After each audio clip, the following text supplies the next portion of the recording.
Number 3, abandonment of allies. The rationale of Barack Obama's 2008 campaign was that the United States had lost friends around the world.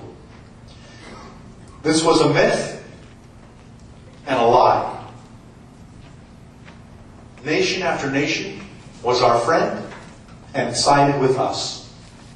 For example, the largest democracy in the world, India, became increasingly close to the United States in the last 8 years.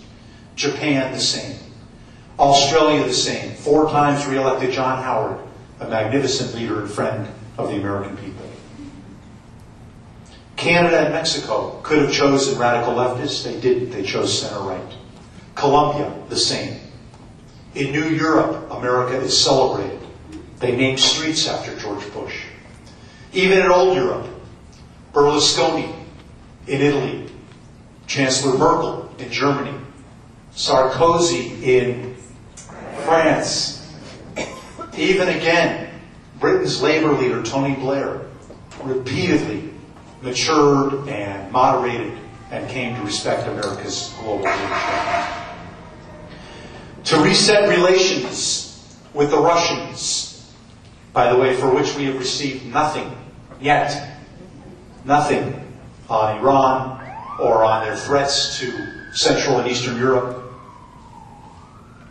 Mr. Obama abandoned and withdrew from our promise of missile defense, the interceptors in Poland, and the radar system in the Czech Republic. I made 5 trips to Central Europe in the last year and a half. I had projects there celebrating Ronald Reagan in Berlin. By the way, Mr. Obama did not come to the 20th anniversary celebration of the fall of the Berlin Wall in November. On November 9th, we were all there. We didn't miss him. 2 days later, Michael Reagan and I went to Poland, where we were invited to attend in the freezing cold in Poland their National Day celebrations, and they do the military review, but we were honored to be there. And then we all got into the presidential palace. It was warm, and we sipped interesting drinks. And we met the leaders of Poland. They pulled us aside, and a subspecialty of the Claremont Institute for me and my colleagues is missile defense. We have a big website called missilethreat.com. You can follow daily all the issues of missile defense. That's a big subject for me. We can talk more about it if you want. And they all said, "Why are you doing this?" By the way, sadly, I got a telephone call from Michael Reagan on a Saturday in May or June now, I can't remember. Larry, turn on the television. Sure, what's up? Remember all the friends we made in Poland, all the pro-Americans, the conservatives there? Yeah, they're all dead. Remember the plane crash? On the 40th anniversary of the Katyn massacre, when the Russians murdered Poles, not unheard of in this sad story of Poland. Beautiful country, by the way. Anybody been to Krakow or Warsaw? Oh, bless you. Beautiful. They are truly our friends. The Czechs and the Poles and the Hungarians. And it's wonderful. Where was I? 22 of the greatest leaders for liberty on this planet, Václav Havel, Lech Walesa, and their colleagues, who built with their bare hands against all risk, like our founding fathers against all risk, right? Solidarity. They wrote a letter to Barack Obama. Please don't forsake us. We like free markets. We like the American people. We like defense. We like liberty. Don't forsake us, please. Mr. Obama ignored their letter. And then tiny Israel, of course. Mr. Obama established his hostility to the government of Israel, the Likud party, even before the election, when he said you don't have to be pro-Likud to be pro-Israel. When does an American president ever put his thumb on the scale and take sides in the elections in another country? By the way, it wasn't some radical that he didn't like. It was the former Prime Minister of Israel, you know, the one who revived their economy. The economy that produces the chips in your cell phone and the little pill that you can take that's a camera so they don't have to invade. No invasive surgery. You know, 7 million little pictures have created this incredible number 2 in NASDAQ company generation on the planet. Not good enough for Mr. Obama. Okay. The slights and the offenses were all well known before the election.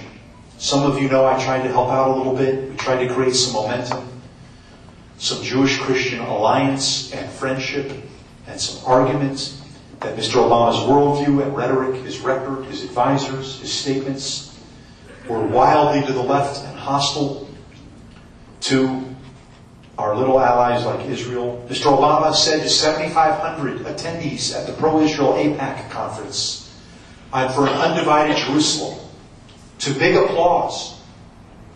The next day he took it back. The Obama administration announced that Israel has nuclear weapons. Heretofore always left ambiguous, not because the world didn't think so or maybe suspect so, but because by announcing it publicly from the American administration point of view, you don't let the Arab states say face it, they decide not to move forward with it. That's second level thinking. Not too complicated. Mr. Obama doesn't care. Mr. Obama attended the Durban Planning Conference. He had the Americans go to the conference for round 2 of the Durban UN Conference Against Racism, Xenophobia, and Genocide, which is merely a beat-up America and Israel conference. It's known so that our allies didn't even want to plan to attend the conference. And the White House got phone calls from the Italians and the Costa Ricans. Why are you going to that? We're not. Now we have to go. There's an incredibly long list of nations who feel abandoned and disrespected, including Canada, repeatedly, no steak dinner, etc. And England, remember the grabbing of the Queen, and India, and Japan. And by the way, how about Honduras? Remember that one? Mr. Zelaya, and they're sensitive to coups, right, in Central and South America? Am I right? Mr. Zelaya decided to print ballots in his neighbor country and import them and steal an election. His own party, the Attorney General and the Supreme Court said, "No way, Jose," and they threw him out. Barack Obama sided with the Bolivarian radicals, Chavez and Castro, to kick Honduras out of the Organization of American States. Unbelievable. Number 4A. You with me? Antipathy to a security agenda.